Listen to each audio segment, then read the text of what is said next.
Bonjour, bienvenue sur Bible 365. Aujourd'hui nous allons lire les 2 derniers chapitres du livre Lévitique. J'espère que Dieu vous a richement béni au cours de ces lectures. Demain nous commencerons avec le livre des Nombres.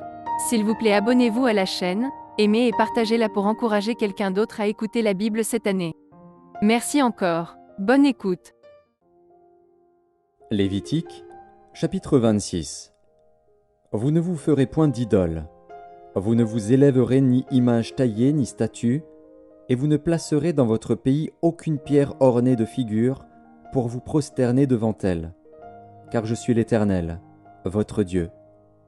Vous observerez mes sabbats, et vous révérerez mon sanctuaire. Je suis l'Éternel. Si vous suivez mes lois, si vous gardez mes commandements et les mettez en pratique, je vous enverrai des pluies en leur saison. La terre donnera ses produits, et les arbres des champs donneront leurs fruits. À peine aurez-vous battu le blé que vous toucherez à la vendange, et la vendange atteindra les semailles. Vous mangerez votre pain à satiété, et vous habiterez en sécurité dans votre pays. Je mettrai la paix dans le pays, et personne ne troublera votre sommeil. Je ferai disparaître du pays les bêtes féroces, et l'épée ne passera point par votre pays. Vous poursuivrez vos ennemis, et ils tomberont devant vous par l'épée. 5 d'entre vous en poursuivront 100, et 100 d'entre vous en poursuivront 10 000, et vos ennemis tomberont devant vous par l'épée. Je me tournerai vers vous, je vous rendrai féconds et je vous multiplierai, et je maintiendrai mon alliance avec vous.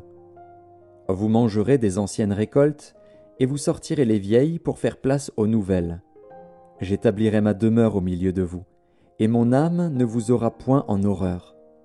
Je marcherai au milieu de vous, je serai votre Dieu, et vous serez mon peuple. Je suis l'Éternel, votre Dieu, qui vous ai fait sortir du pays d'Égypte, qui vous ai tiré de la servitude. J'ai brisé les liens de votre joug, et je vous ai fait marcher la tête levée. Mais si vous ne m'écoutez point et ne mettez point en pratique tous ces commandements, si vous méprisez mes lois, et si votre âme a en horreur mes ordonnances, en sorte que vous ne pratiquiez point tous mes commandements et que vous rompiez mon alliance, voici alors ce que je vous ferai. J'enverrai sur vous la terreur, la consomption et la fièvre, qui rendront vos yeux languissants et votre âme souffrante, et vous sèmerez en vain vos semences. Vos ennemis les dévoreront. Je tournerai ma face contre vous, et vous serez battus devant vos ennemis. Ceux qui vous haïssent domineront sur vous, et vous fuirez sans que l'on vous poursuive.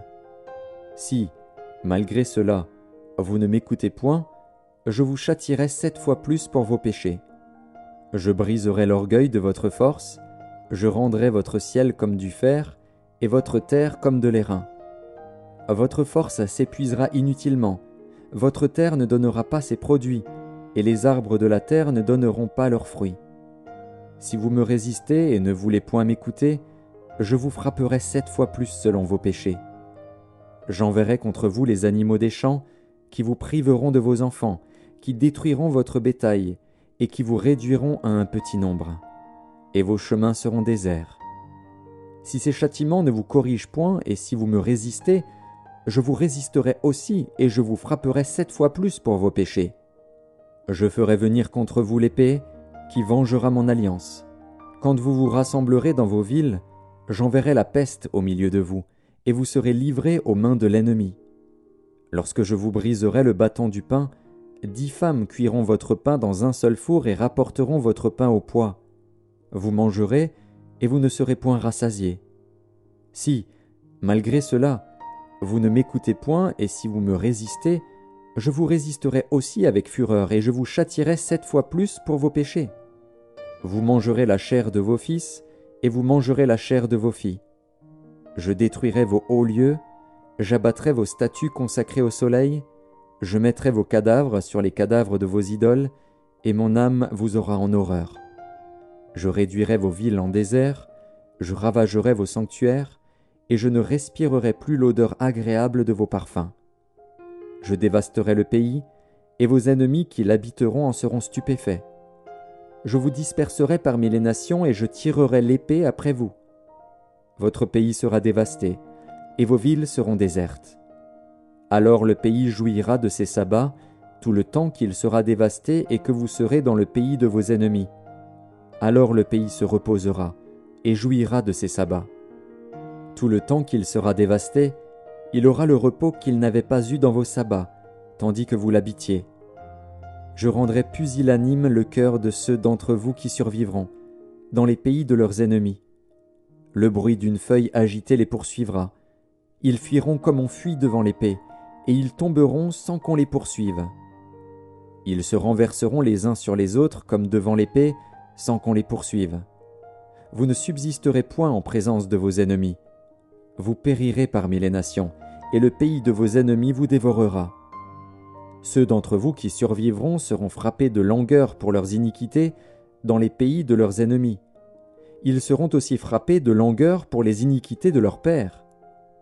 Ils confesseront leurs iniquités et les iniquités de leurs pères, les transgressions qu'ils ont commises envers moi et la résistance qu'ils m'ont opposée, péchés à cause desquels moi aussi je leur résisterai et les mènerai dans le pays de leurs ennemis. Et alors leur cœur incirconcis s'humiliera, et ils payeront la dette de leurs iniquités. Je me souviendrai de mon alliance avec Jacob, je me souviendrai de mon alliance avec Isaac et de mon alliance avec Abraham, et je me souviendrai du pays. Le pays sera abandonné par eux, et il jouira de ses sabbats pendant qu'il restera dévasté loin d'eux. Et ils payeront la dette de leurs iniquités, parce qu'ils ont méprisé mes ordonnances et que leur âme a eu mes lois en horreur. Mais, lorsqu'ils seront dans le pays de leurs ennemis, je ne les rejetterai pourtant point, et je ne les aurai point en horreur jusqu'à les exterminer, jusqu'à rompre mon alliance avec eux, car je suis l'Éternel, leur Dieu. Je me souviendrai en leur faveur de l'ancienne alliance, par laquelle je les ai fait sortir du pays d'Égypte, aux yeux des nations, pour être leur Dieu. Je suis l'Éternel. Tels sont les statuts, les ordonnances et les lois que l'Éternel établit entre lui et les enfants d'Israël sur la montagne de Sinaï par Moïse. Lévitique, chapitre 27. L'Éternel parla à Moïse et dit : « Parle aux enfants d'Israël, et tu leur diras : lorsqu'on fera des vœux, s'il s'agit de personnes, elles seront à l'Éternel d'après ton estimation. Si tu as à faire l'estimation d'un mâle de 20 à 60 ans, ton estimation sera de 50 cycles d'argent selon le cycle du sanctuaire. Si c'est une femme, ton estimation sera de 30 cycles. De 5 à 20 ans, ton estimation sera de 20 cycles pour un mâle et de 10 cycles pour une fille. D'un mois à 5 ans, ton estimation sera de 5 cycles d'argent pour un mâle et de 3 cycles d'argent pour une fille. De 60 ans et au-dessus, ton estimation sera de 15 cycles pour un mâle et de 10 cycles pour une femme. Si celui qui a fait le vœu est trop pauvre pour payer ton estimation, on le présentera au sacrificateur, qui le taxera, et le sacrificateur fera une estimation en rapport avec les ressources de cet homme. S'il s'agit d'animaux qui peuvent être offerts en sacrifice à l'Éternel, tout animal qu'on donnera à l'Éternel sera chose sainte. On ne le changera point, et l'on n'en mettra point un mauvais à la place d'un bon, ni un bon à la place d'un mauvais. Si l'on remplace un animal par un autre, ils seront l'un et l'autre choses saintes. S'il s'agit d'animaux impurs, qui ne peuvent être offerts en sacrifice à l'Éternel, on présentera l'animal au sacrificateur, qui en fera l'estimation selon qu'il sera bon ou mauvais, et l'on s'en rapportera à l'estimation du sacrificateur. Si on veut le racheter, on ajoutera 1/5 à son estimation. Si quelqu'un sanctifie sa maison en la consacrant à l'Éternel, le sacrificateur en fera l'estimation selon qu'elle sera bonne ou mauvaise, et l'on s'en tiendra à l'estimation du sacrificateur. Si celui qui a sanctifié sa maison veut la racheter, il ajoutera un 1/5 au prix de son estimation, et elle sera à lui. Si quelqu'un sanctifie à l'Éternel un champ de sa propriété, ton estimation sera en rapport avec la quantité de semences, 50 cycles d'argent pour un homère de semences d'orge. Si c'est dès l'année du jubilé qu'il sanctifie son champ, on s'en tiendra à ton estimation. Si c'est après le jubilé qu'il sanctifie son champ, le sacrificateur en évaluera le prix à raison du nombre d'années qui restent jusqu'au jubilé, et il sera fait une réduction sur ton estimation. Si celui qui a sanctifié son champ veut le racheter, il ajoutera 1/5 au prix de ton estimation, et le champ lui restera. S'il ne rachète point le champ, et qu'on le vende à un autre homme, il ne pourra plus être racheté. Et quand l'acquéreur en sortira au jubilé, ce champ sera consacré à l'Éternel, comme un champ qui a été dévoué. Il deviendra la propriété du sacrificateur. Si quelqu'un sanctifie à l'Éternel un champ qu'il a acquis et qui ne fait point partie de sa propriété, le sacrificateur en évaluera le prix d'après ton estimation jusqu'à l'année du jubilé, et cet homme payera le jour même le prix fixé, comme étant consacré à l'Éternel. L'année du jubilé, le champ retournera à celui de qui il avait été acheté et de la propriété dont il faisait partie.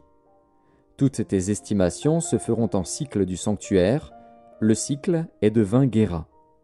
Nul ne pourra sanctifier le premier-né de son bétail, lequel appartient déjà à l'Éternel en sa qualité de premier-né. Soit bœuf, soit agneau, il appartient à l'Éternel. S'il s'agit d'un animal impur, on le rachètera au prix de ton estimation, en y ajoutant 1/5. S'il n'est pas racheté, il sera vendu d'après ton estimation. Tout ce qu'un homme dévouera par interdit à l'Éternel, dans ce qui lui appartient, ne pourra ni se vendre, ni se racheter, que ce soit une personne, un animal ou un champ de sa propriété. Tout ce qui sera dévoué par interdit sera entièrement consacré à l'Éternel. Aucune personne dévouée par interdit ne pourra être rachetée, elle sera mise à mort. Toute dîme de la terre, soit des récoltes de la terre, soit du fruit des arbres, appartient à l'Éternel. C'est une chose consacrée à l'Éternel. Si quelqu'un veut racheter quelque chose de sa dîme, il y ajoutera 1/5. Toute dîme de gros et de menu bétail, de tout ce qui passe sous la houlette, sera une dîme consacrée à l'Éternel. On n'examinera point si l'animal est bon ou mauvais, et l'on ne fera point d'échange. Si l'on remplace un animal par un autre, ils seront l'un et l'autre choses saintes, et ne pourront être rachetés. Tels sont les commandements que l'Éternel donna à Moïse pour les enfants d'Israël sur la montagne de Sinaï.